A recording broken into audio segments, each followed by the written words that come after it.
Hello, welcome back to the On Your Terms podcast, more marketing local food, and I am your host, Bethany Archer.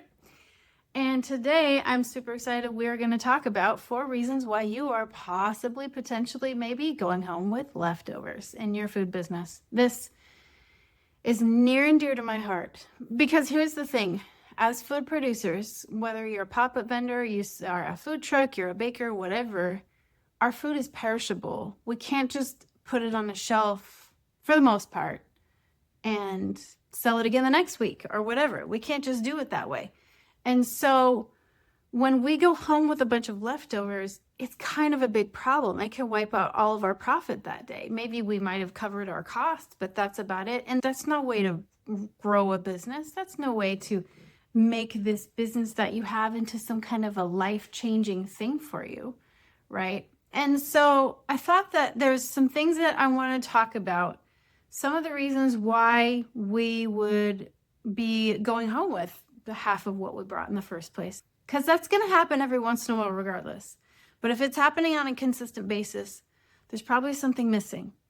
And so we're going to talk about that. So the first reason is, and it's probably the big one that you're thinking about because it's the big one that I always think about immediately, it's I can't control these variables. Like I cannot control whether there's foot traffic, if it's a good market day. I mean, if you have done markets for more than 5 minutes, you have probably noticed that while there may be some things that determine whether it's busy or not, sometimes it's like super weird where it's a beautiful day and it's perfect and nobody's there. Or it's like this horrible day and it's dreary, but it's crazy busy.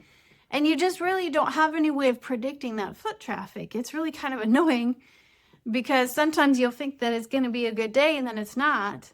Or the weather interferes. I mean, the weather is another factor there too. You can't control the weather. You can't control whether or not it's going to be a really nice, like perfect day to be out. And so most likely people are going to be out.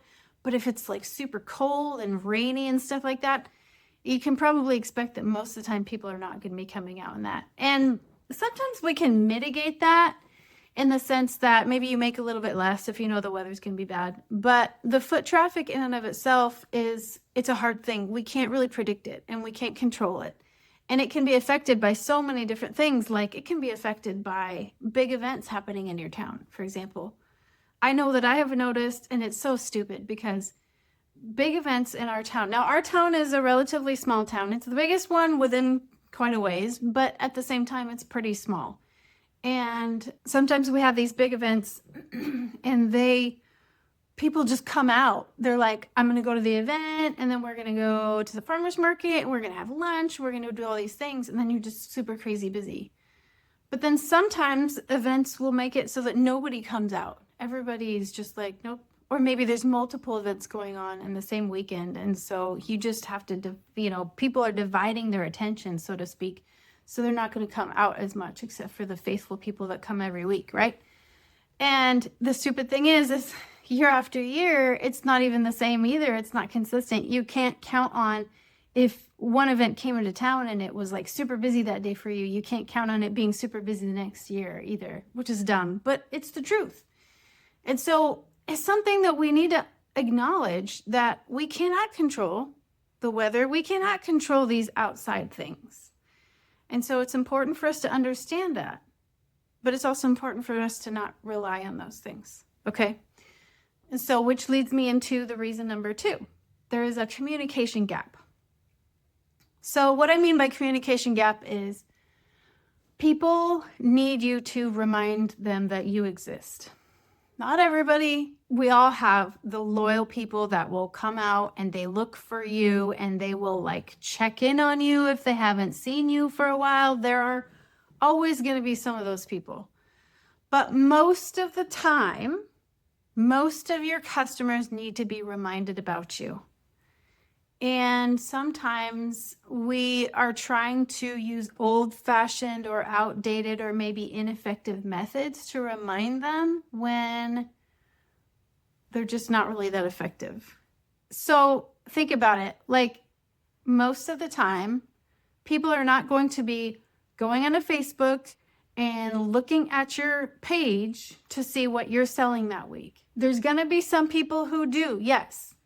But the majority of people who are buying your food won't do that. They're not even thinking about it. They'll drive by and they'll be like, oh, yes, that's right, I love their food, and they will stop. Or they'll see you say something about it somewhere, and they'll be like, okay, that's on my schedule. I'm going to make sure to stop.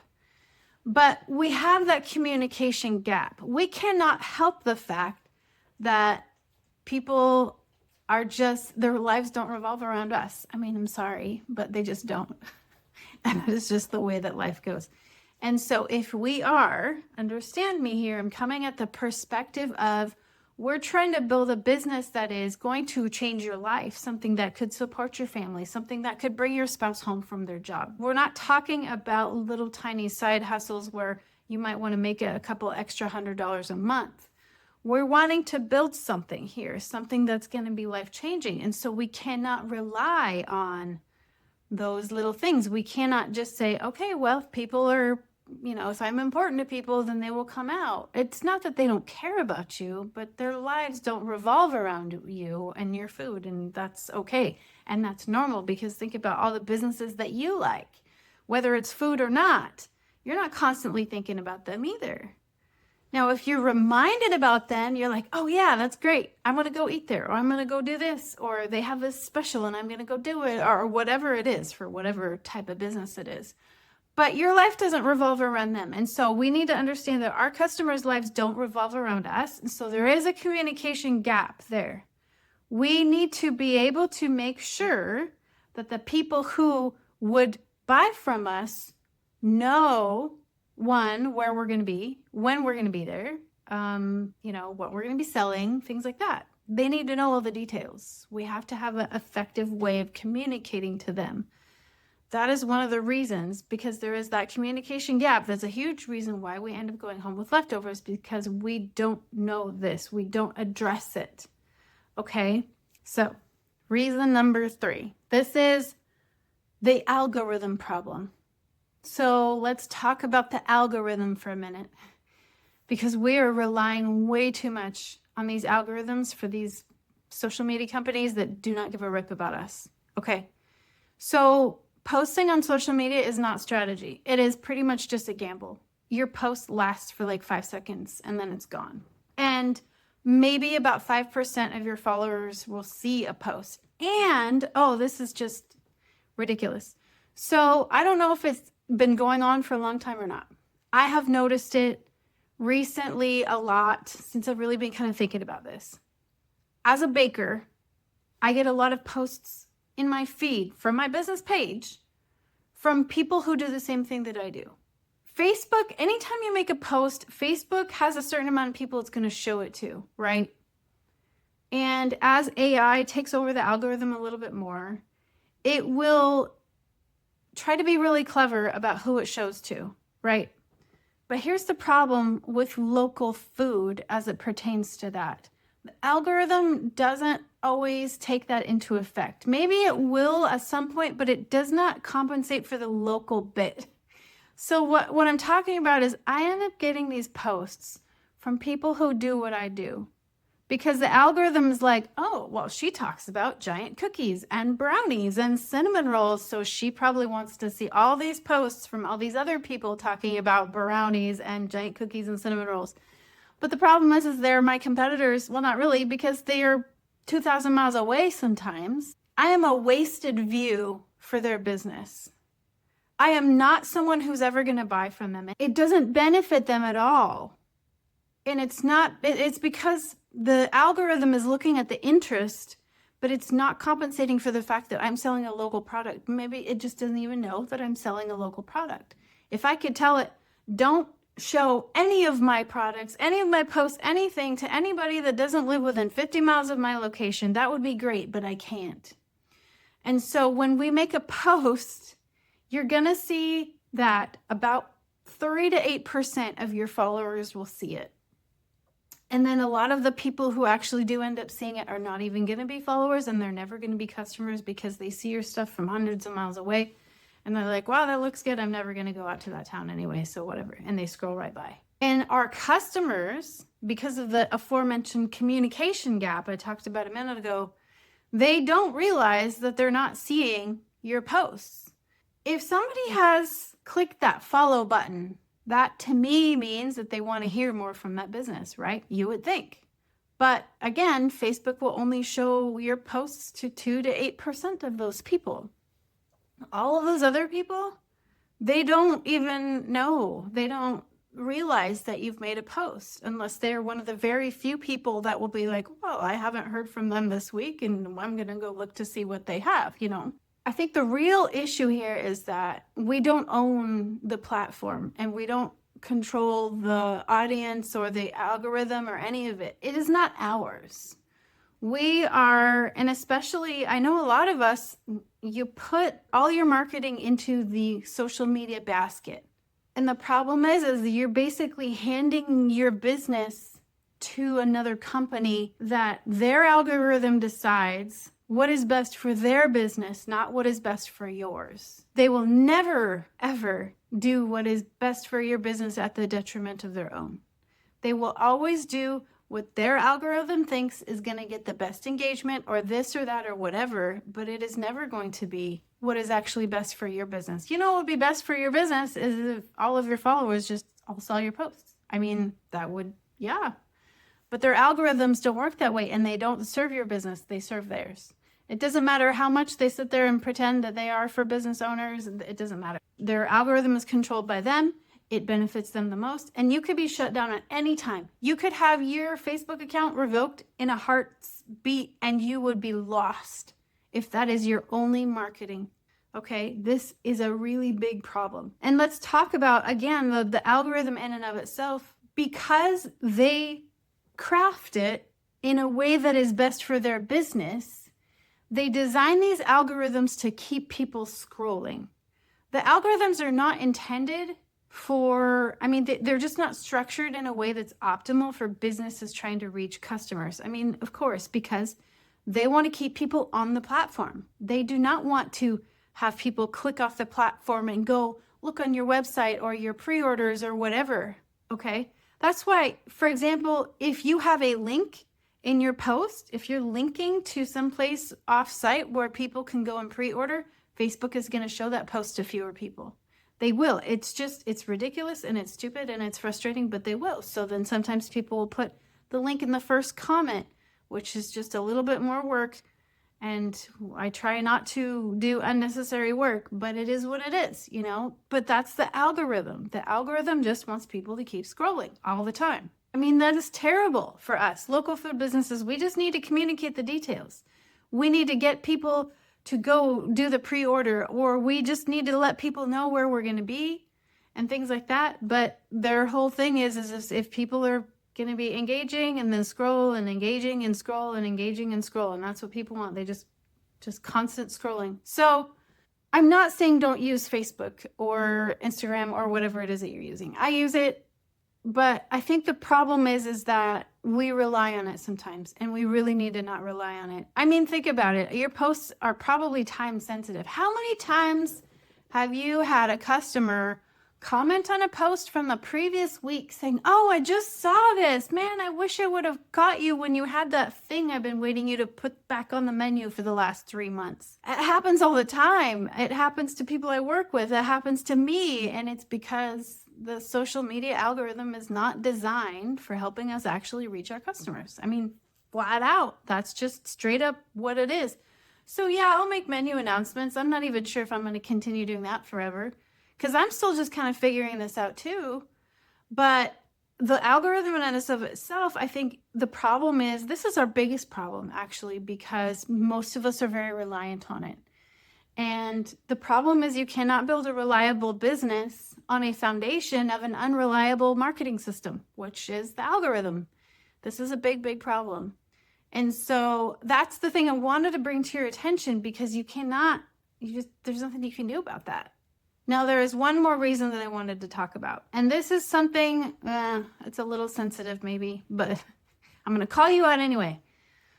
You might be overproducing to avoid the discomfort of disappointing people. So this is a very human thing. Most of us do that. It is very, very easy to get in a mode of not wanting to disappoint people. As food producers, we have a responsibility, though, to ensure that we are being smart about this. And here's what I mean. So let's say you are making this awesome chicken soup, chicken dumplings. That's my favorite thing. Okay. Chicken dumplings, and people love your chicken and dumplings, whatever. And so it tends to sell out fast, right? So let's say about, an hour or two before your day is done, you sell out of that one pretty reliably. But that is a time of day when traffic is starting to taper off. So here's the thing. A lot of us will make more so that we will not sell out, because we might miss a sale or two. You might have somebody come by a half hour before you're ready to pack up. Oh man, I really wanted some of your chicken and dumplings.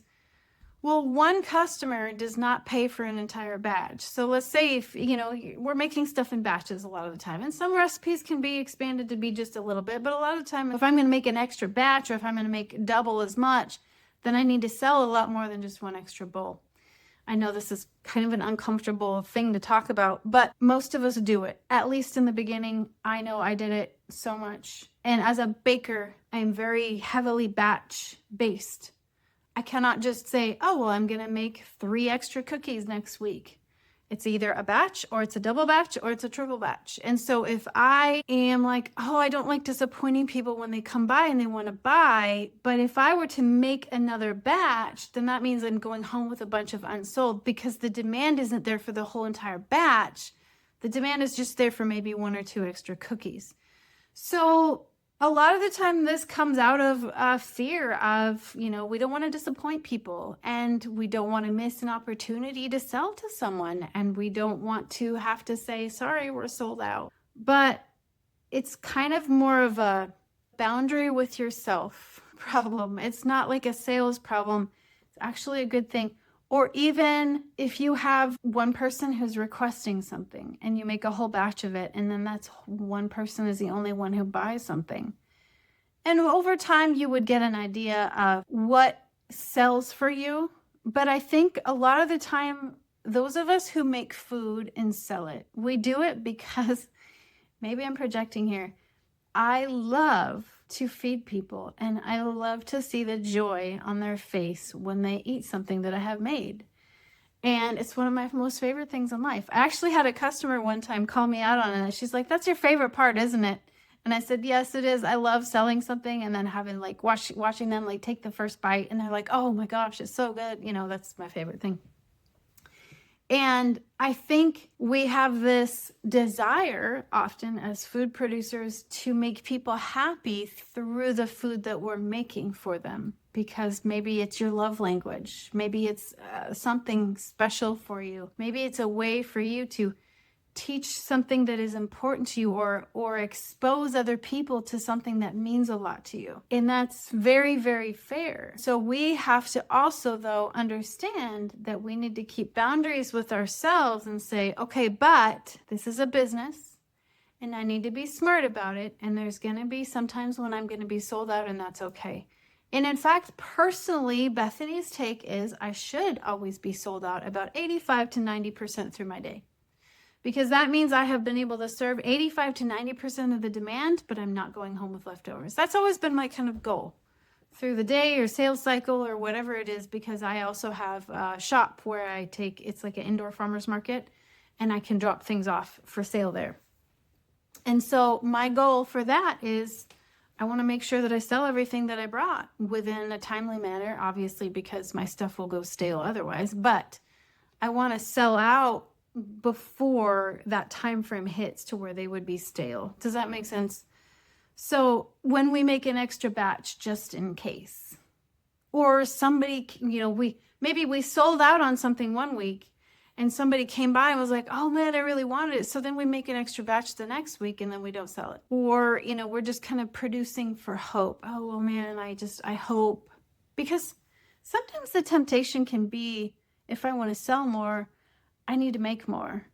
But that's not always the thing here with us. And I struggle with this so much myself. I always try to be like, well, what if I made this? And what if I made this? And what if I made this? and I could do this and I could add this and yada, yada, yada. And theoretically, yeah, you would hit up multiple customers, but pretty soon you're dividing yourself so much that you don't have time to focus on what it is that people really want from you, like the basics. What are your best sellers? And so a lot of the time we tend to want to try and do all the things. What we actually need to be doing is focusing on those things that sell the best for us, that have the biggest bang for their buck in terms of profitability, and your time that goes into it. Not always the same thing, but your time spent is more important than the optimum ultimate profitability. Can't talk.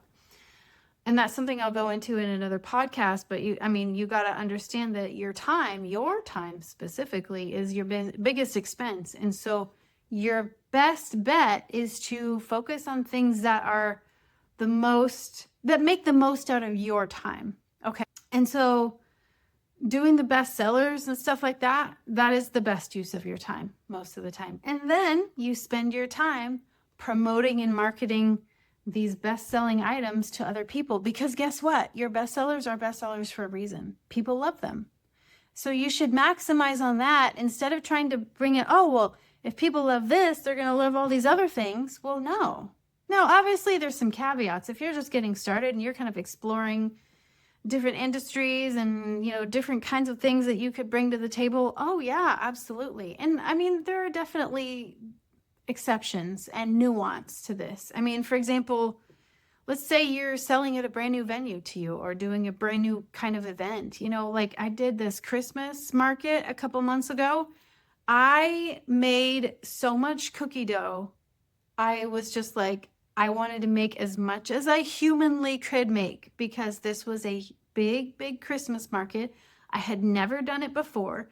I did not know what to expect, but I did not sell all of what I had made, but that was okay. I did it on purpose because I wanted to make sure that I had enough, obviously, to meet demand, but I also wanted to make sure that I knew what demand actually would be. And if I had sold out, then I wouldn't really know what the demand was. Now, again, though, I hedged myself a little bit. I made cookie dough, which then went into the freezer and then got me pretty much all the way through January as well. And that was awesome, because basically what I did was I worked ahead. And so I had everything I needed for the market. But the beautiful thing is, if I had needed more, I could have had my daughter baking for me while I was at the show. She could have been baking more. We could have, baked more on the Saturday night because we had to go back on Sunday, things like that. There was an intelligent, well, maybe not intelligent, but it was intentional reason why I strategized that way. Anytime you have like unknown traffic, or you don't really know, or if you're in the early stage of your business and you just don't know. Like another example is I had to take about 4 or 5 months off from baking entirely. And I did not know what the demand would be when I came back. So I basically did the same thing. I made, and I wasted a bunch of product in this case because I baked and baked and baked and put it all out. But I did that on purpose. It was a sacrifice I was willing to make because I wanted to know what the actual demand would be once I came back. So I did for the first couple of weeks after I came back. I just made a crap ton of stuff and I set it all out. And then I kind of scaled back a little bit. And then I still kind of tried to test things over for the first month or so. And then at that point, I settled into the routine of what had been selling and approximately the volume. And so that was me just testing things out. So there's definitely nuance, and there's always going to be reasons why you might do it one way or another. But for the most part, we really, really want to avoid overproducing just for the sake of hoping, or avoiding having to tell somebody that you're sold out and disappointing them. It's very, very important for us to be aware of where our brains are for those things. So if you're going to overproduce, utilize the freezer as whatever you're able to do, and pre-prep or hold things, components back. Maybe don't finalize things if you can, or build in some kind of recovery. Like, what are some ways that you can repurpose things? As a baker, I've been trying to figure this out a lot. How can I repurpose things that I bake, like, cookies that go unsold, or a failed batch or something? I've been experimenting with how I can turn those into a shelf-stable cookie butter, for example, which then lasts a really long time. And so, you can try and build in recovery or recoverability with those as well. But so it's not that you can't overproduce, but if you do overproduce, do it with intention and don't do it out of fear. Okay. And so, what a lot of these things boil down to is things that are out of your control. You're probably thinking this, okay, so all of this stuff, Bethany, that you have been talking about, none of this is stuff that I can control. I mean, some of it a little bit, yeah, but for the most part, you just can't. And here's why. Because all of these things that I have been talking about, you're basically relying on luck. And that's not a good thing. We don't want to rely on luck to build our business and have a foundation, a strong foundation of customer relationship. And so that's one of the reasons why I talk about systems so much. That's one of the reasons why I talk about email marketing. And I know that you might be like, oh, I don't want to be that guy. No, trust me, you don't. You're not going to be that guy. I totally know. I mean, I did not do email marketing for years in my first business because I did not want to be that guy. And then I figured out, oh, I don't have to be that guy. And I can actually be that person where I actually had customers who would email me if they hadn't heard from me in a couple weeks. Is everything okay? I haven't heard from you. Is everything, they would literally check on me because I wasn't that guy. So, and I will teach all of this, but I just want you to understand, you don't have to be that guy. But systems are very, very important for all of this. So you can collect phone numbers for text message marketing. You can collect emails for email marketing. Text message marketing has 98% deliverability. Okay, 98%. That is insane. That means 98% of the people that you send a text message to. Now, understand there's legal ways you have to do this. You can't just text people from your home phone, or you shouldn't. But 98% of them will open the text. And then if you're sending emails, anywhere from 30 to 50% of people will open your email. And so that's massive compared to that, 3 to 8% of social media posts will even see a reach. And then they're gone like a day later. You spend all this time crafting this content and then it's gone. I could not find posts a lot of the time. If I saw one, but I couldn't remember what business it was or whatever, guess what? It's gone. If it was in my email, I could just scroll back and look at my old emails and there it is. And so a lot of the time, if we stop trying to do more and start doing the right things, we can trade off some exhaustion for some predictability, which is awesome. So here's an example, case in point. I do cinnamon rolls at the little retail market that I do. So I sell at this retail market. It's a farmer's market, but it's an actual retail store and it's staffed by volunteers, the people that are vendors, and it's this whole cool setup. But I do a couple Saturdays a month and I will bring fresh baked cinnamon rolls and I keep them warm in a cooler and everything. And it's like this really cool thing. And so about a month ago, I was selling cinnamon rolls on a Saturday and they just were not moving. And I'm still trying to figure out display and marketing and stuff like that. But they just were not moving. And then I was like, oh, I forgot to text my list. And so I sent out a text to my text messaging list that has like 30 people on it, maybe 30 or 40. It's like 30 something. Anyway, 10 minutes later, I kid you not, one customer came in and she bought everything that I had. And she was like, oh my gosh, I'm so glad I got that text. I was just leaving the gym, which is hilarious. But she went and bought all the cinnamon rolls and brought them back to her family.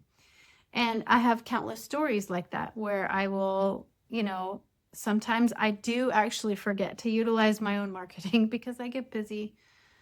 And halfway through my day, I'll be like, oh yeah, I haven't sent an email yet, or I haven't sent a text. And I do that. And then people start showing up. But it's not just that people aren't showing up, but they will come in and be like, oh, I got your text. Give me a cinnamon roll, something like that. And so that does work. Or you can, I'm using sometimes a system. I use Hot Plate. It's a website where I can take pre-orders, and you can do this if you are a baker, but not just bakers. It's for any food producers. It's great for food trucks and stuff. You create your menu and then you create your time frame and people can pre-order through it. And that's awesome because then you can hit people when they're ready. And then they can just come pick it up at whatever time you have designated. So I'm still testing it out. I'm probably going to do a whole episode on hot plate and what I think about it. But it's super convenient because I can direct people there. They can pick from the menu, they pre-order, they pay on the website, and I can do like loyalty points if I want to. That's also how I run my text message list. It's totally free. And I don't have back and forth discussions with people or anything like that. I'm like, you want to pre-order? Here's the website. And they go to the website. And if they pre-order, then they pre-order. And if they don't, they don't. And I don't have to chase anybody down and say, I made your order. Give me some money, please. I don't ever have to fuss with anything like that. So a lot of this is we have to switch to more of a systems over hustle mindset. Systems. Okay, I know they're not fancy and it can feel kind of nerdy and boring. But the fact is they are where the true freedom is. Because things will go smoother. And if you've never heard it before, slow is smooth and smooth is fast. Okay?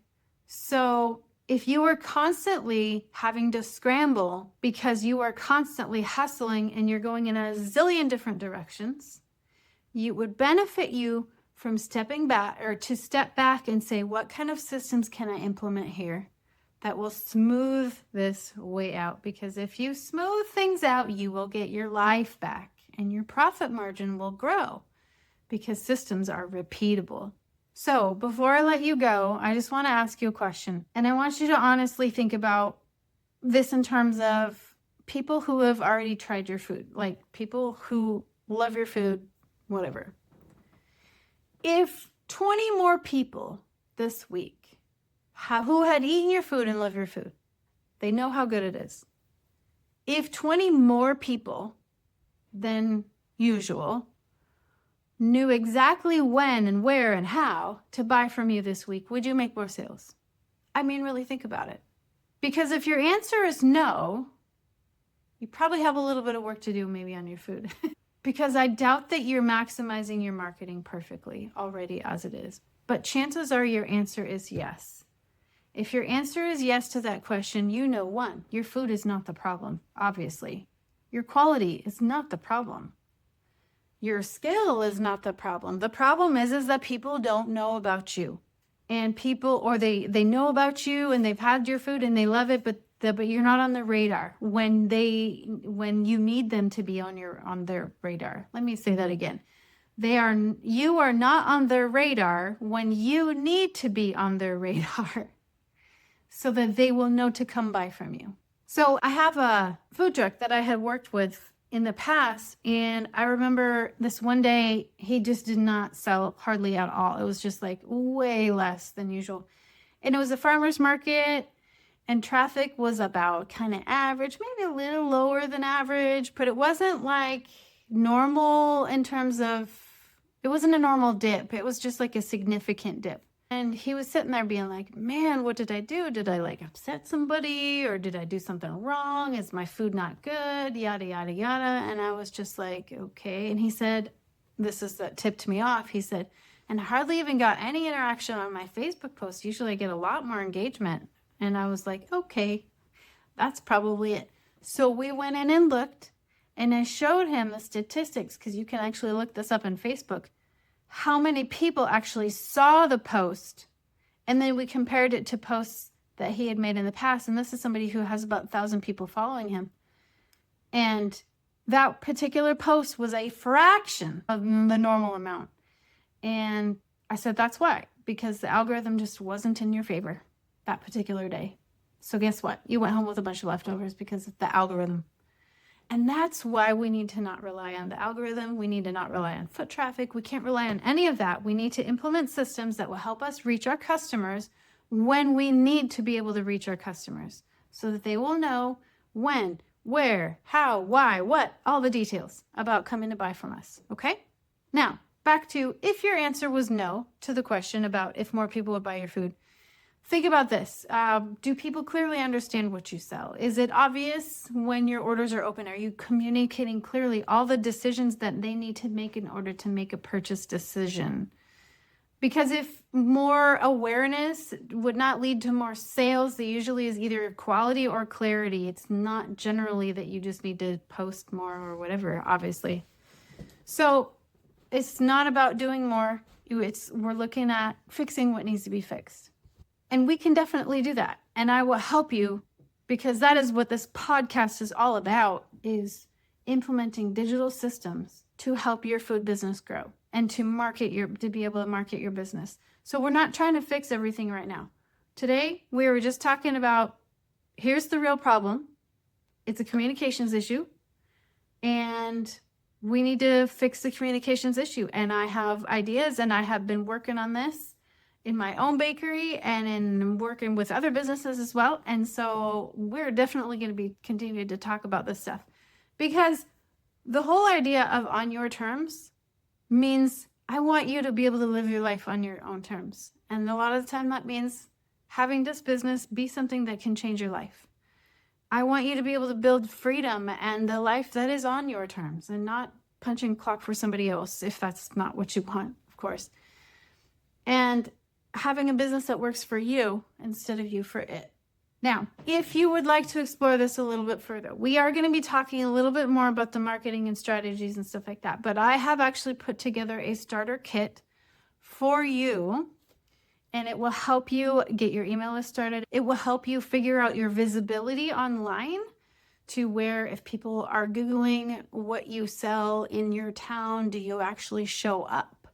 And things like that, we'll talk about that more in other lessons. But if you really, really want to change your life through growing this business, go to bethanyarcher.com/start and download my starter pack, because that is what you will need to start implementing the things that I am about to teach you over the next however long we do this. So if you feel like the bottleneck is the communication, understand it's probably not your food. I know your food is probably awesome because you care. And I know that you care because you're listening to this podcast and you've been sitting here letting me talk at you for 45 minutes or whatever. So obviously you care. Your food is probably awesome. The issue has got to be a communication issue. And we start this by setting up the strategies. Okay? And we start setting up the strategies in my starter pack. I will walk you through the process. Again, that's bethanyarcher.com/start. And I am so thankful that you are here with me and listening to me ramble today. And I hope that you will be with me next week and listen to me ramble again, because I have some very important things to talk about. And so I will see you next week. Thank you.